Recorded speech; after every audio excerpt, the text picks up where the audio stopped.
अब इस भाव को कैसे समझोगे? श्री भगवत रसिक देव जी कह रहे हैं कि अपने होठ रूपी धनुष बाण से ठाकुर जी ने ऐंच करके, म्यान खींच करके, अपनी मुस्कान रूपी बाण चला करके मुझको घायल कर दिया है। अब मुझे और कुछ समझ नहीं आ रहा है, मुझे और कुछ नहीं दिख रहा है। लखी जन लाल की मुस्कान, लखी जन लाल की मुस्कान। दादर रहमान की स्थिति यही हो गई। अब तो मदरसे का समय हो गया, समय पूरा हो गया, बालक वापस लौट के घर जाने लगे और दादर रहमान वहीं खड़े खड़े ठाकुर जी को देख रहा है। एक इनके चाचा का बेटा था, उसका नाम था कासिम। उसने आकर के देखा, हे तू आज वहां नहीं आया? मौलवी जी पूछ रहे थे। तो अपने आंसू पोंछे, आंखें लाल पड़ी थी। नहीं कुछ नहीं, बस ऐसे ही थोड़ा बुखार था। बुखार था तो घर पे होता, तो यहां क्या कर रहा है? बाजार में घूम रहा है। कासिम को बुलाया, बोले इधर आओ, मुझे ना कोई अच्छा लग गया है, और क्यों लग गया है मुझे नहीं पता है। अब मुझे डर भी लग रहा है कि कहीं ये अच्छा लगना बुरा तो नहीं है। बोले कौन अच्छा लग गया है? अपने बगल में अपने चाचा के भाई को, बेटे को खड़े, कासिम को खड़े कर बोले वो अच्छा लग गया है। सामने देखा जैसे त्रिभंगलली श्याम सुंदर। कासिम बोला, अरे बाप रे, तू क्या कर रहा है? तू इसको देख रहा था सुबह से? बोला हाँ। अरे अब मुझे शब्द नहीं पता वो लोग क्या बोलते हैं। बोले पाप लगेगा, चल यहां से। लेकर के गए, बोले कि इसका पता नहीं चलना चाहिए तेरे पिता को और मेरे पिता को। घर में किसी को भी पता चला तो हम लोगों को काट दिया जाएगा, मार दिया जाए। तुझे पता नहीं है कितना बड़ा अपराध है ये? बोले इसमें अपराध क्यों है? वो कितने सुंदर हैं, तूने देखा उनको? उनके मुख देखे, उनके गाल देखे, नेत्र देखे, कितने सुंदर हैं। और उनकी जो प्रियसी राधा रानी, उनकी तो मैं क्या कहूं, वो कितनी सुंदर थी। ये सुंदर हैं तो ये देखने में क्या अपराध हो सकता है? कासिम बोला, देख खबरदार, तू खुद कुछ कर रहा है अपराध, मुझसे भी करवाएगा। नहीं करना, नहीं देखना। मैं घर पे नहीं बताऊंगा, लेकिन कल से मत करना ये सब। कासिम को कुछ खाने के लिए कुछ चीज अच्छी लगती थी बाजार की, तो दादर रहमान वो खरीद लाया। अपने चचेरे भाई को वो सामग्री दी खाने की, खुश हो गया। अरे वाह, तू मेरे लिए लाया? बोले कि मैं तुझे एक शर्त पे दूंगा। बोले क्या? मुझको देखने दिया कर, घर पे किसी को पता चलना नहीं चाहिए। मैं पढ़ने नहीं जाऊंगा मदरसे में, मुझे बस उनको देखना है, तू घर पर नहीं बता। तो बोला नहीं ये नहीं होगा। बोले देख, आज एक दे रहा हूं, कल 2 सामग्री दूंगा, परसों 4 दूंगा, तुझे रोज खिलाऊंगा, घर पर नहीं बताना।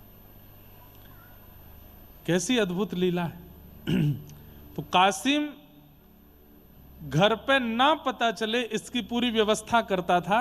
और वहां जाके मौलवी जी को रोज बोल देता था, वो तो बीमार पड़ा है, उसको तो कुछ पेट में दिक्कत हो गई है, उसको ऐसा हो गया है, वैसा हो गया है, इसलिए वो नहीं आ रहा है।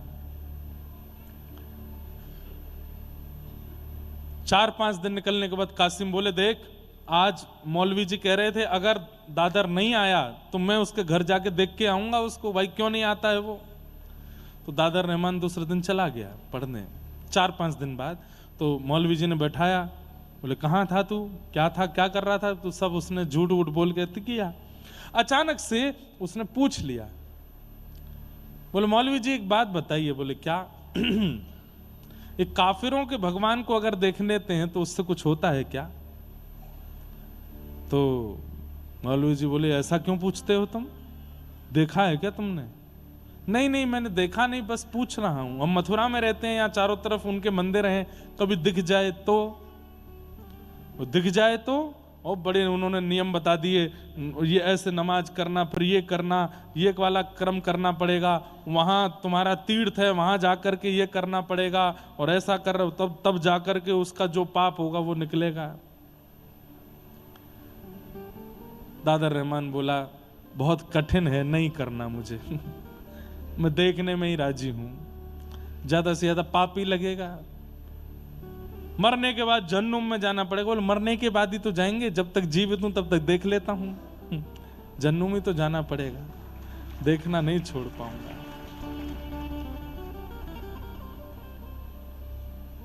हम लोगों को कितनी सहजता है कि हम देख सकते हैं, हम सुन सकते हैं, हम गा सकते हैं, हम सब क्रिया कर सकते हैं। पर कई लोग हिंदू होते हुए भी उनके घर के लोग अलाउ नहीं करते कथा सुनने के लिए, मंदिर जाने के लिए, वृंदावन जाने के लिए, प्याज लहसुन छोड़ने के लिए, मांस मदिरा छोड़ने के लिए घर के लोगों की अनुमति नहीं है। खाओ, पीना पड़ेगा, खाना पड़ेगा। ऐसे ऐसे परिवार भी आते हैं। कासिम ने एक दिन कहा, बोले देख तेरा बहुत ज्यादा हो गया है ये, तू रोज रोज यहाँ खड़े खड़े, और तू रोने लग गया आजकल, तू वहां रोता रहता है, ऐसे में ठीक नहीं है, मैं तेरे पिताजी को बता दूंगा।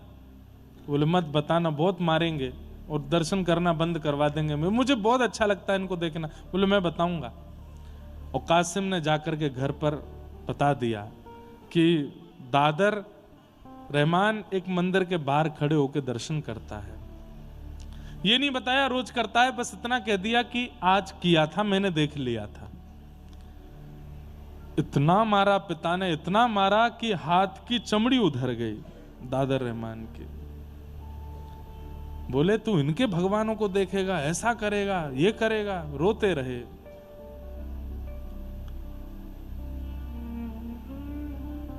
घर में बंद कर दिया।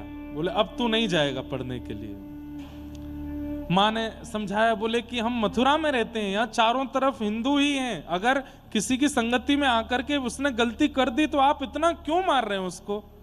तो उन्होंने समझाया, बोले एक दो दिन नहीं करूंगा ऐसा तो ये बिगड़ जाएगा, करने दो। माँ पूछती है पानी पियोगे? बोले नहीं। भोजन करोगे? बोले नहीं। दर्द हो रहा है तेरे हाथ में लग गई? बोले नहीं। तो फिर? माँ आंखों में दर्द हो रहा है। बोले क्यों? उनको देखना है। माँ तू मेरे साथ चल के देख तो सही, वो कितने सुंदर हैं, उनका स्वरूप, उनका श्रृंगार, उनका तू रूप देखेगी ना माँ, तू भी मोहित हो जाएगी। माँ तो घबरा गई। बोले ये हमारे घर का बेटा, इसको क्या हो गया ये?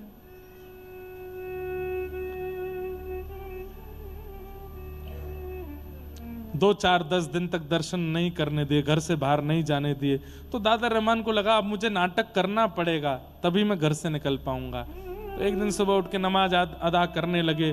पिताजी को लगा कि नहीं सुधर गया। पिताजी से जाके बोले पिताजी आज के बाद नहीं करूंगा, मुझसे गलती हो गई और मैं अब पूर्ण तरह जो हम लोगों का है उसका ध्यान रखूंगा। बोले हाँ बस यही बात, अब तुम मदरसा जाओ। मदरसा जाता है और जैसे जैसे वो मंदिर समीप आता है मन में बस स्थिति होती है और दूर से ही बोलता आ रहा है। वो नाम भी नहीं जानता ठाकुर जी का, वो बस ये जानता हिंदुओं के देवता। ए हिंदुओं के देवता, मैं तुमसे प्रार्थना करता हूं, मार्ग यही है, मुझे निकलना पड़ेगा सामने से। आज मुझे 2-4 दिन मदरसा जाने दो, मुझको रोकना नहीं, पर मैं एक बार तुमको देखूंगा। मुझे पकड़ नहीं लेना, मुझे जाने देना, पर मैं देखूंगा जरूर। और प्रार्थना भी कर रहा है, मुझे रोकना नहीं। पूरे दिन खड़ा कर लेते हो सामने। जैसे ही आया सामने और बड़े डर डर के देख रहा है, और जैसे ही देखा फिर रुक गया, वहीं देखता रहा। देखते देखते आंखों से आंसू, अब तो रोने लगा हाथ जोड़ के कि मैं ये बीच मझधार का कैसे हो गया हूं, मुझे या तो वहीं रहने दीजिए या यहां रख लीजिए, ये बीच में मेरे पिता मुझे मार देंगे, मेरे साथ क्या हो रहा है। पिता को पता चला था कि आज गया है पढ़ने के लिए, तो पीछे से देखने के लिए गए मौलवी से बात करने के, तो रास्ते में ही दिख गया। और जब उस स्थिति में देखा तो सोचो, पहले पता चलने पर जब खाल उधेड़ दी थी तो अब क्या किया होगा।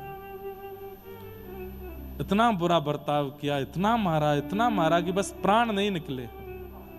पूरा मुख सूज गया, हाथ सूज गए, पैर सूज गए, और तब भी रो रहे हैं दर्द से नहीं कि मैं उनको देखे बिना रह नहीं पा रहा। और वो अपने पिता को समझा रहे हैं इसमें मेरा कोई वश नहीं है पिताजी, पता नहीं क्यों मेरे नेत्रों को वो सुहा गए। मौलवी बुलाए, झाड़ फूंक करने वाले बुलाए, तंत्र मंत्र करने वाले बुलाए कि हमारे बेटे पर कोई ऊपर का साया है, ये उनके देवता को देखता है। इतने सारे तावीज पहना दिए, गले में हाथों में गंडे पहना दिए, पैरों को सांकर से बांध करके घर में रखा कि वहां चला ना जाए।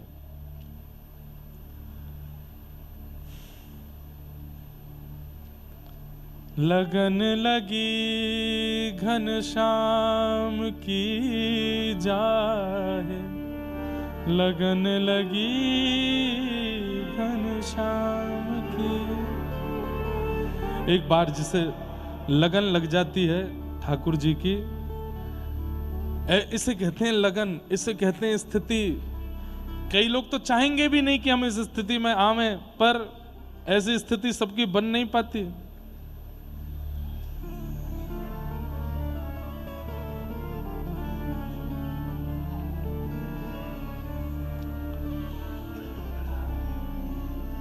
लगन लगी घनश्याम की जाए, लगन लगी घनश्याम की। स्थिति कैसी हो जाती है? धरत कहूँ पग परत है कितहूँ, धरत कहूँ पग परत है कितहूँ। भूल जाए सुध धाम की, भूल जाए सुध धाम की। पैर रखेंगे कहीं, जाएगा कहीं और। धरत धरत कहूँ पग परत है कितहूँ, भूल जाए सुध धाम की। लगन लगी घनश्याम की जाए, लगन लगी घनश्याम की। लगन लगी घनश्याम की जाए, लगन लगी घनश्याम। छवि निहार नहीं सार कछु, छवि निहार नहीं सार कछु। धरि पल निस दिन जाम की, धर पल निस दिन जाम की। जिसे लगन लग जाती है वो एक बार देखने में उसका कुछ नहीं होता, वो तो 24 घंटे अपने प्रियतम को निहारना चाहता है, उन्हीं को देखना चाहता है, उन्हीं में रमना चाहता है। जित मुँह तित ही धावे, सुरत न छाया धाम की। लगन लगी घनश्याम की जाए, लगन लगी घनश्याम की। नारायण बौरी भई डोले, नारायण बौरी मतलब पागल, बेचैन। नारायण बौरी भई डोले, नारायण बौरी भई। रही न काहू काम की, रही न लगन लगी घनश्याम की जाहे, लगन लगी घनश्याम की। ऐसी स्थिति हो गई कि अब रह नहीं पा रहे हैं ठाकुर जी के बिना। तब अनेक तंत्र मंत्र वाले आ गए, झाड़ फूंक करने वाले आ गए। अब तो स्थिति ये हो गई, बिना नाम जाने, बिना कोई यज्ञ तप जप जाने, कुछ नहीं पता है रहीम को कि उनकी प्राप्ति के लिए करना क्या पड़ता, कुछ भी नहीं आता है, लेकिन बैठे बैठे बस हंस रहे हैं। पूछते हैं तंत्र मंत्र करने वाले, कौन है तेरे सिर के ऊपर, कौन है? तो बोले घर से निकल के जब मदरसे के रास्ते पर जाओगे तो बाएं हाथ पे एक मंदिर पड़ेगा, वहां जो खड़े हैं वही हैं, वही हैं, तन में, मन में, जीवन में, बुद्धि में, चित्त में, नेत्रों में, बस उनके अलावा कुछ नहीं, उन्हें देखना है बस। अब तो वो प्रार्थना करने लगे ठाकुर जी से कि नाथ अब मैं नहीं रह पाऊंगा, अब मेरी स्थिति कुछ ऐसी हो गई है कि मैं कुछ जानता भी नहीं आपके बारे में, मुझे आपका नाम भी स्पष्ट नहीं पता, बस देखने की इच्छा है मेरी, अब कृपा करो। और बस एक दिन मौका पा करके पहुंच गए मंदिर के बाहर, प्रतीक्षा कर रहे हैं कि मंदिर खुले, दर्शन हो। घर से भाग करके मौलवी आदि सब ढूंढ रहे हैं कहाँ हैं, छुप करके बस प्रतीक्षा कर रहे हैं, एक बार झलक दिख जाए प्राण त्याग दूंगा।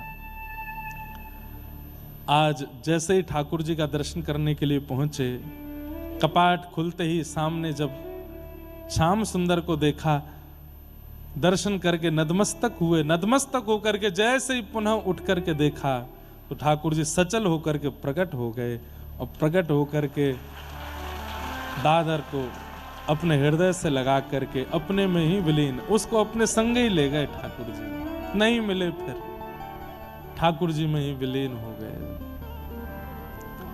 कहां ऐसे भक्त भी हैं